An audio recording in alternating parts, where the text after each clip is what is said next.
Oh, yes, Lord. I do my thing in the kitchen. My name is Cord, I'm for the culture, and I'm here with a vision. We here to talk, chop it up. They say the odds are stacked against us. We ain't seen that bet. And the things we do in kitchens, y'all ain't seen that shit. Yes, Lord, let me talk. Listen, man, we here for a good time, not a long time. Matter of fact, we here for a great time. You know, turned into Kitchen Culture Podcast. Alright, what's up, y'all? Welcome back to the channel. So today we're going to be making some garlic parmesan steak bites. Super easy. So look, if you're not already subscribed to the channel, make sure you hit that subscribe button and that notification bell down below so you can be kept up to date and never miss an upload. Alright, let's get on into it. Okay, so we're going to go ahead and break down our ingredients. Not too much, pretty simple. This would be a good like appetizer for a party, or maybe appetizer for a date night, whatever the case. Or you could even put this over, like, let's say a pasta or a loaded baked potato. All right, so we got 2 ribeye steaks that we brought up to room temp. We do that on purpose just so that way when we cook this, we build like a nice crust on the outside. Now for the seasonings. So we got some black pepper, onion powder, some smokehouse rub seasoning. So this is from Belay and Bell, which I'll put the link down in the description box below. But you can get any smokehouse seasoning. So Grill Mates has a really good one, or whatever your favorite brand is. And some kosher salt. Now for our sauce, what we got is we're gonna use half a stick of butter. All right. So when it comes to butters, please know it's a difference between butter and margarine. So if you're gonna get a butter, look, eggs, butter, milk, they kind of high right now, but look, Land O'Lakes and Kerrygold are gonna be my 2 recommendations. I always go unsalted Land O'Lakes, just so that way you can control your salt content a little better. You get some garlic and herb boards and cheese. We're gonna grate our own Parmesan cheese. Then we're gonna get some garlic paste, then a little parsley just for garnish. And that's it. Oh, also make sure you have some cooking oil. So I'm gonna be using avocado oil today, but you can use either grapeseed or avocado. All right, but that's all you're gonna need to make this happen. So let's go ahead and get started. All right, so we got our 2 ribeye steaks and we brought them up to room temp. And now what we're gonna do is go ahead and cut these into bite-sized pieces. Real easy, right? So take one of your steaks, cut it vertically real quick, nothing too crazy. Make sure you got a sharp knife. Get you a good chef's knife. Yeah, we're just gonna turn the steak around and go the other way. Drag that knife across. And ideally, make sure you get as much of that fat cap off, just so that way, I mean, it does add a nice flavor, but with steak bites, it's gonna kind of get in the way a little bit. All right, so next we're gonna get ready to go ahead and season this up. So just add these into a bowl. All right, so the seasoning process for this, let's get into it. So we got some avocado oil. We're just gonna put a little bit over the top. Just a little bit. Kosher salt. You can be a little generous with this. A little bit of that smokehouse rub that I mentioned before. Now smokehouse, again, this is low salt. And we're gonna add some black pepper.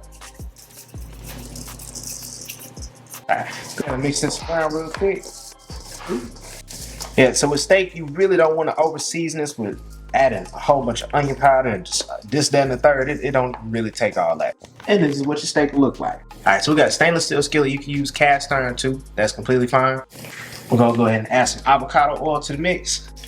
So now this oil is talking to us. So we're gonna go ahead and drop our steak on this. So we're gonna go ahead and, as much as you can, we're gonna go ahead and just cook these for about 3 minutes each side. What we're looking for is just to get a nice brown color. So once you get them settled, don't touch them for about 2-3 minutes. Oh, also before I forget, another thing you can do is if you want to use your air fryer, you can definitely do that too. Put it at 400 degrees for about 5 to 7 minutes to work just as good. All right, steak is done. Look at that. So we want it nice and brown. Look at this crust. Look at that crust, though. Crazy. All right, so now what we're gonna do is just dump this into a bowl, and we're gonna make our sauce in the same exact skillet. All right, so we got this on like a low setting right now, because we're not really trying to turn this into a brown butter. That's what it'll end up happening if it's on a higher temperature. Next, we're gonna go ahead and add in our heavy cream. Do about half a pint. All right, so the reason why we didn't wash this out, because again, that's flavor that's left behind in the skillet, right? So quickly season this on up, add in some onion powder. Be careful with this kosher salt, y'all. So just do a little bit. Black pepper. Then also we're gonna add in some garlic paste. All right, then we're gonna add this a little bit of some boiled garlic and herb cheese. All right, so with this, the more you add, the thicker the sauce is gonna be. So go to your discretion. Lord have mercy, it smells amazing up in here. Just break this on down and let that melt into this mixture here. And then last but not least, whenever you're working with cheese, I would say for the best effect with the cheese sauce, go ahead and grate your own cheese. So we got some Parmesan, and we're just gonna grate that on in. All right, so we're gonna get that a good little mix one last time. All right, so then what we're gonna do, just take a little bit of that sauce and go ahead and just pour it over that steak nice and easy.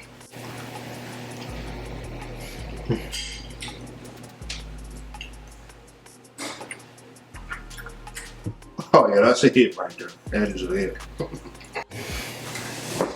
Oh yes, Lord. Okay, simple enough with the recipe, right? So all that's left to do, go ahead, head out to the stove, grab the ingredients, or place your Instacart order. I don't be liking to be in crowded stores myself, but look, if you haven't already, go ahead and hit that subscribe button down below and that notification bell, and then just tell 3 people about the channel, because you about to be whipping up some good stuff, all right? So look, thank you again for watching, and I'll catch you on the next one. Yes, Lord, let me talk. You tuned into the Chef Core in the kitchen. We here for a good time, not a long time. Matter of fact, we here for a great time. Yes, Lord, let me talk.